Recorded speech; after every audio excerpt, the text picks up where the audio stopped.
Ein Bio-Bauernhof mitten im Wald, die Höllmühle bei Brennberg in der Oberpfalz. Seit Jahren gibt Helmut Knoll hier immer wieder Kurse. Eine Wildnisschule, wo man lernt, mit einem einzigen Streichholz Feuer zu machen. Aber so weit sind wir jetzt noch nicht. Am Anfang wird erstmal geräuchert, zwecks der Good Vibrations. Ein Wochenende lang wird wenig erklärt, dafür aber viel geschaut, gehört und selber gemacht. Es geht immer um Wahrnehmung. Und wenn ich wahrnehme, dann kann ich auch mich selber besser wahrnehmen. Das ist einfach so. Ich habe ein Werkzeug. Das sind wirklich Werkzeuge, die ich mitgebe. Was die Leute daraus machen, ist dann ihre Geschichte. Eine Reise zu sich selbst, ohne Handy und Internet. Einfach mal hören und sehen, sich Zeit nehmen, zum Beispiel für die Vögel im Wald. Und was macht der? Singt der? Oder habt ihr das Gefühl, der macht Alarm? Alles, was euch einfällt. Es ist eine recht bunt zusammengewürfelte Gruppe. Eine Erzieherin, ein Steinmetzlehrling, ein Softwareentwickler, ein Schreiner und eine Sozialpädagogin.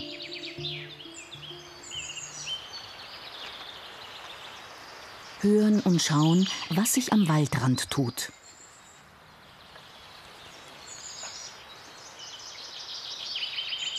Ruhe finden bei einem lautstarken Pfeifkonzert.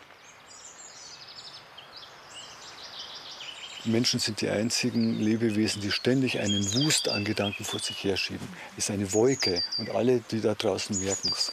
Und wenn man wirklich ungesehen im Wald sein will, dann muss man aufhören, diesen Wust vor sich herzutragen. Und das ist eine lange Übung.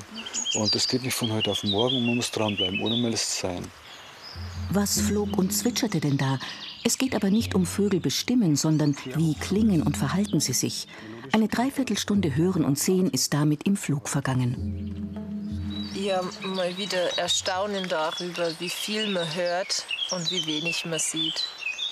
Jetzt gerade, wo so viele Blätter sind, muss laut dem Sound im Wald ja unglaublich viel los sein. So, und aus jeder Ecke kommen Geräusche von Vögeln und Gesänge und Warnrufe. Und man sieht halt einfach gar nichts. Vogelstimmen können einem viel erzählen. Die sehen ja etwas, was wir nicht sehen. Die sehen, ob da unten der Fuchs rumläuft oder ob ein Greifvogel darüber fliegt oder so, viel schneller als wir. Die nächste Aufgabe wird schon richtig knifflig. Es geht darum, Brennholz und Zundermaterial für ein Feuer zu sammeln, wie zum Beispiel papierdünne Birkenrinde. Das brennt.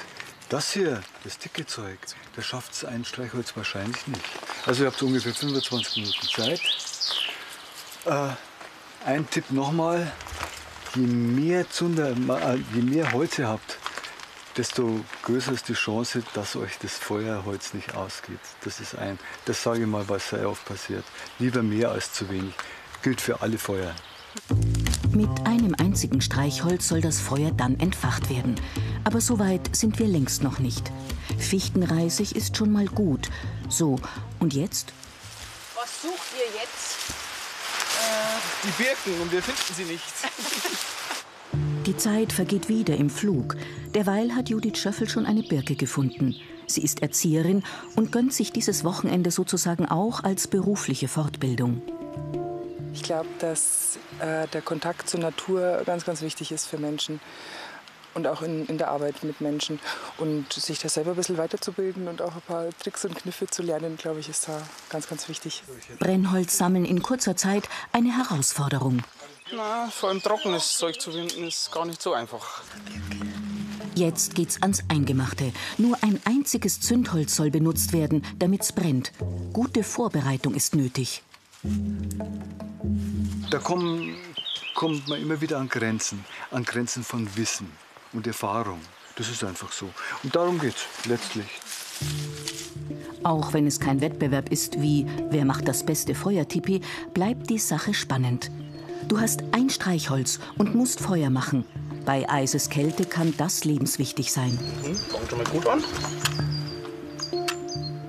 Benjamin Iwanica ist Schreiner, einer, der eigentlich mit Holz umgehen kann. Aller guten Dinge sind drei.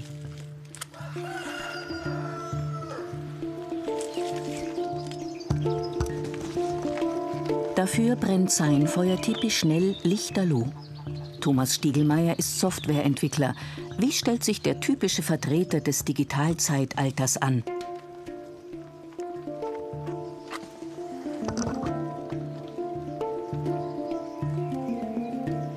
Jetzt muss der Zunder Feuer fangen. Das hat bestens funktioniert. Die nächste ist Steffi Mörtelbauer.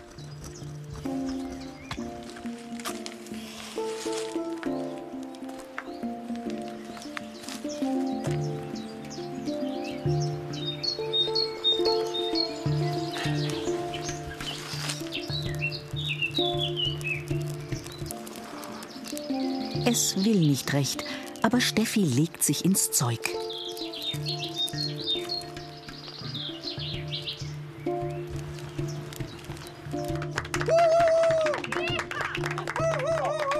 Man hat gemerkt, du hast richtig, hier ist einmal der Arsch buchstäblich auf Grundstück gegangen zwischendurch, oder?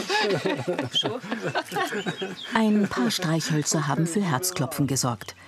Es geht weiter mit einer etwas anderen Waldexkursion, denn die 5 sollen eine kleine Laubhütte, einen Übernachtungsplatz bauen. Sie sind normalerweise für eine Person gebaut und das ist die Größe, da muss ich jetzt aufstehen, sonst kann ich es nicht zeigen, ist genau diese Größe. Schritt und nicht breiter. 2 Stunden haben sie dafür und viel Zeit geht schon für die Suche nach dem richtigen Standort drauf. Er sollte auf alle Fälle eben sein, damit er möglichst trocken bleibt. Alle sind ganz bei der Sache.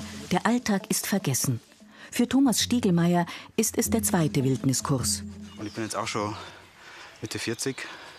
Da kommen andere Prioritäten ins Leben als nur Geld verdienen, Statussymbole aufbauen. Da spürt man dann irgendeinen Herzensdrang auch zum Leben da draußen. Ne? Und es macht einen tatsächlich etwas demütig, weil man erkennt, was man alles wissen und können muss, um sich eine so vermeintlich einfache Laubhütte zu bauen. Damien Schimala, der Steinmetzlehrling, macht eine Liegeprobe. Im Herbst ist es vielleicht von der Temperatur her schon wieder anders und Schwankungen größer. Andere Tiere sind unterwegs. Also es ist ganz wichtig, auch das unter extremen Bedingungen mal zu machen. Extreme Bedingungen sind das nicht. Aber jetzt kommt die Wasserprobe. Und? Na, kommt durch. Ja, ja doch. Also da muss auf jeden Fall noch viel mehr Laub oben drauf. Ich sehe auch, da gibt es einige Lücken und durch die ist es jetzt auch gerade eben durchgekommen. Ich denke mal, die nächsten Monate werde ich das nur ausprobieren. Ja? Da werde ich auch übernachten. Bin schon gespannt. Und damit könnte ein Abenteuer beginnen, das vielleicht sogar den Rest des Lebens verändern kann. Unabhängig und weit weg von unserem bequemen Leben.